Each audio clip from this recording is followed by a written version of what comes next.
बिस्मिल्लाहिर्रहमानिर्रहीम। अस्सलामुअलैकुम, कैसे हैं आप सब। तो आज हम अपना नया सबक शुरू करते हैं। सबक नंबर 9, कपड़ों की हिफाजत और उनका रख रखाव। कपड़ों की बात आएगी तो आप कहेंगे मैम इतना सिंपल टॉपिक, उसमें हमें क्या डिटेल में पढ़ना, ये सब चीज़ें हम जानते हैं। तो हाँ, ये बेसिक चीज़ें अल्हम्दुलिल्लाह हम सब जानते हैं, पर जो कपड़े होते हैं वो हमारी शख्सियत को आईनादार कह लें, ये उसकी एक रिफ्लेक्शन होता है। जैसी हमारी पर्सनैलिटी होती है हम वैसे ही कपड़े पहनना पसंद करते हैं। तो हम इस सबक में यही चीज़ देखेंगे कि जो कपड़े हैं, कपड़े आपके शख्सियत का क्या चीज़ है, आईना है, आपको रिफ्लेक्ट करता है, आईनादार होते हैं। इसीलिए कपड़ों की खरीदारी हमें बहुत बहुत सोच समझ के करनी चाहिए। मगर इससे भी ज्यादा जरूरी क्या चीज है, हम उसको उसकी धुलाई कैसे करते हैं, उसकी सफाई और उसे रखते कैसे हैं। क्योंकि चीज एक महंगी हमने अपने शौक में अपनी पसंद से खरीद तो ली, पर हमें उसकी मेंटेनेंस नहीं आती, हमें ये नहीं खबर उसको रखना कैसा है, उसका रख रखाव कैसे करना है, ताकि लॉन्ग रन में ज्यादा अरसे तक हम उसको इस्तेमाल कर सकें। आपने देखा होगा आपकी दादी और नानियां होती हैं ना, वो क्या करती हैं, उन्होंने अपनी शादी के जो ड्रेसेस होते हैं या बहुत कीमती ड्रेसेस होते हैं कैसे रखती हैं। वो कभी देखा आपने वो जब पुराने संदूक खोलती हैं या अलमीराज खोलती हैं सफाई के लिए, कैसे रखती हैं। Shock to listen that you don't have any observation. आपने देखा होगा अपनी अम्मी को, दादी को या नानियों को, वो क्या करती हैं, पुराने जमाने के जो कीमती कपड़े हुआ करते थे उनको मलमल के कपड़ों में लपेट के रखती थी। देखा है कभी, जो सच्चे के काम की चीजें होती थी, है ना। और जी, और उसमें क्या डाल के रखती थी अम्मी, जी जी बिल्कुल। और जब आज के दौर में आप वो चीजें, वो कपड़े निकाले आपको बड़े नायाब से लगते हैं, तो वो उन्होंने उसको मेंटेन करके रखा है, ठीक है ना, संभाल के रखा है, क्योंकि पुराने फैशंस वापस आते रहते हैं, ठीक है ना। तो हमें पता होना चाहिए हम कपड़ों को कैसे ज्यादा दिनों तक नए और चमकदार रहें और आपकी शख्सियत में निखार पैदा कर सकें। तो इस सबक में हम यही सारी चीजें देखेंगे। कपड़ों को साथ क्या करना है, उसको हवा लगाना है, धोना है, सुखाना है, ठीक है। फिर जो अगर बाई चांस कुछ कीमती कपड़े ऐसे होते हैं जिन पे दाग धब्बे लग जाते हैं, उनको साफ करने के कुछ तरीके भी देखेंगे, ताकि हम घर में ही उनको ड्राई क्लीन की जरूरत ना पड़े, ठीक है। तो हम यही सारी चीजें इस सबक में चेक करेंगे कि हमें क्या क्या पढ़ना है इस सबक में। तो अब हम यहाँ पे देखेंगे कपड़ों की हिफाजत और देखभाल में कपड़ों को धोने, सुखाने, ब्रश करने और कपड़ों को उलट पुलट कर हवा लगाने की अहमियत क्या है, इंपॉर्टेंस क्या है। ऊंचे नीचे करते रहने चाहिए। कभी कभार ऐसा होता है जो ऊपर के जोड़े होते हैं हम वही पहनते रहते हैं, तो चेंजेस होते रहते हैं, वो चेंजेस हमें पता होने चाहिए।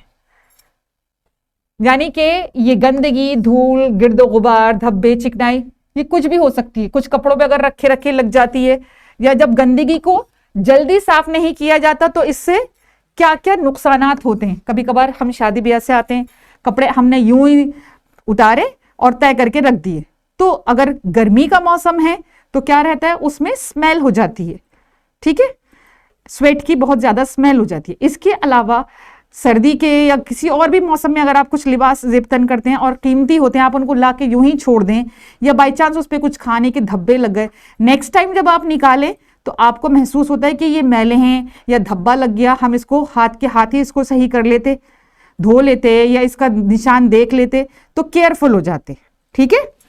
हम यहाँ पर यही देखेंगे उसमें क्या क्या हो सकता है।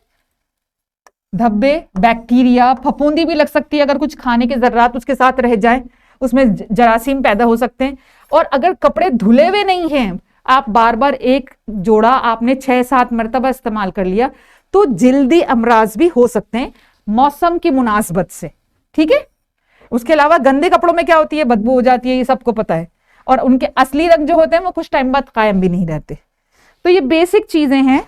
तो हमें अभी करना क्या है, कपड़ों को पहनने के बाद हर बार धोना जरूरी नहीं है, ये डिपेंड करता है कि मौसम कैसा है, मौसम पे डिपेंड करता है ना, मौसम क्या है उसके ऊपर डिपेंड करता है। और हर इंसान की, देखिए हर इंसान के अंदर से स्वेट जो निकलता है, कुछ इंसानों को बहुत ज्यादा ज्यादती के साथ पसीने आते हैं, कुछ को आते ही नहीं, कुछ को लिमिटेड आते हैं, और अगर कुछ को कम भी आते हैं ये मैटर नहीं करता। मैटर ये करता है कुछ लोगों के पसीनों में बहुत ज्यादा स्मेल होती है, तो वो तो अगर सुबह से शाम तक में भी पहने तो क्या रहता है, उनको धोने की जरूरत पड़ती है।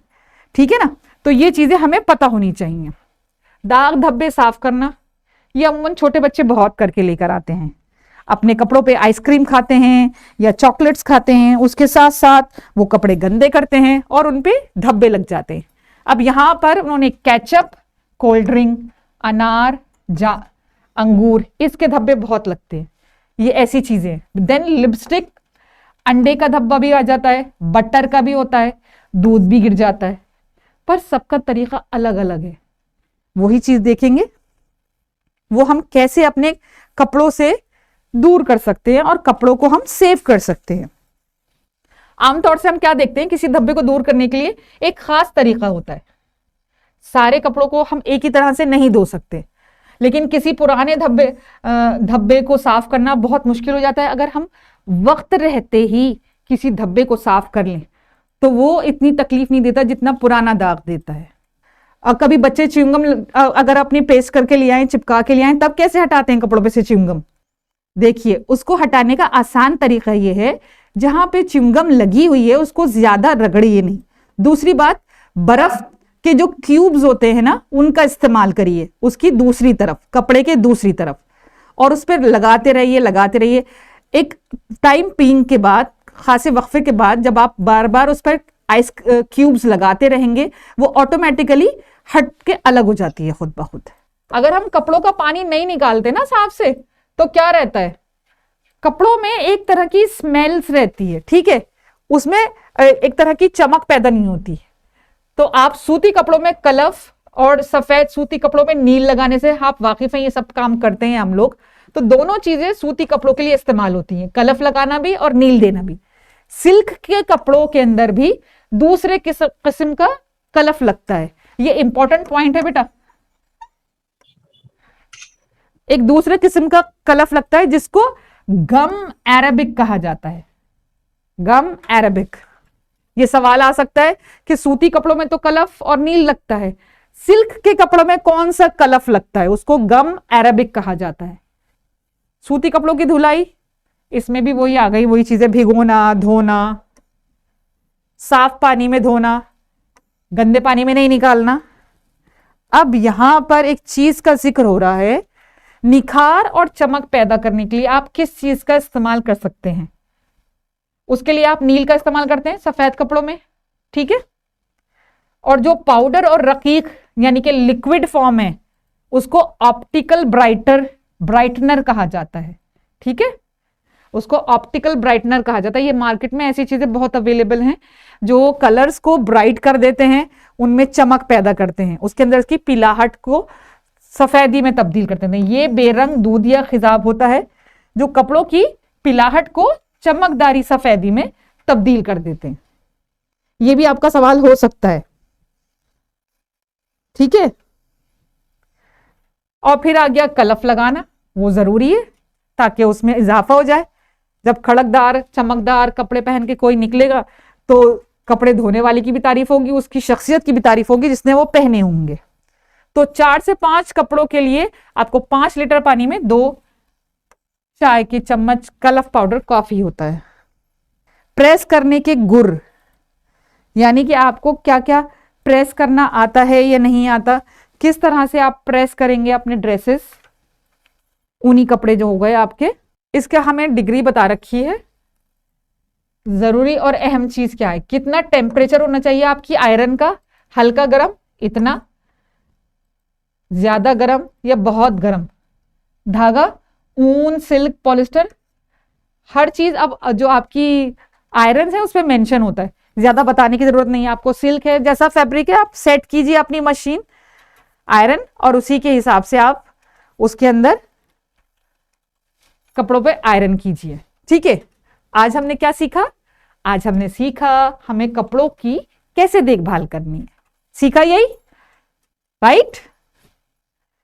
हमें क्या करना है? उनके दाग धब्बे साफ करने हैं, सबसे पहले उनकी मरम्मत करनी है ना? फिर ब्रश करना है, हवा लगाना है। यहां पर हमने 3 कैटेगरीज में उसको सीखा। पहले तो उसके दाग धब्बे दूर करना है, उसको धोना कैसे और कैसे रखना है, फिर उसकी छटाई करनी है, स्टेपिंग, धुलाई भी बताई कैसे होती है धुलाई, ये तरीके यहाँ पे बता दिए गए हैं धुलाई के, राइट। फिर उसको हमें खंगालना है साफ पानी में, कलफ लगाना है। दो तरह के कलफ हो गए, एक तो कॉटन के जो कपड़े हो गए हमारे, उसमें हम क्या करते हैं, उस पर हम क्या करते हैं, एक तो हम नील देते हैं, ठीक है, और कलफ लगाते हैं, ठीक है ना। हम खुद सीखे वो सब चीजें। अब हमारा ये सबक मुकम्मल हो गया है। जब तक के लिए इजाजत दीजिए। अस्सलामु अलैकुम वरहमतुल्लाहि वबरकातुहू। अल्लाह हाफ़िज़।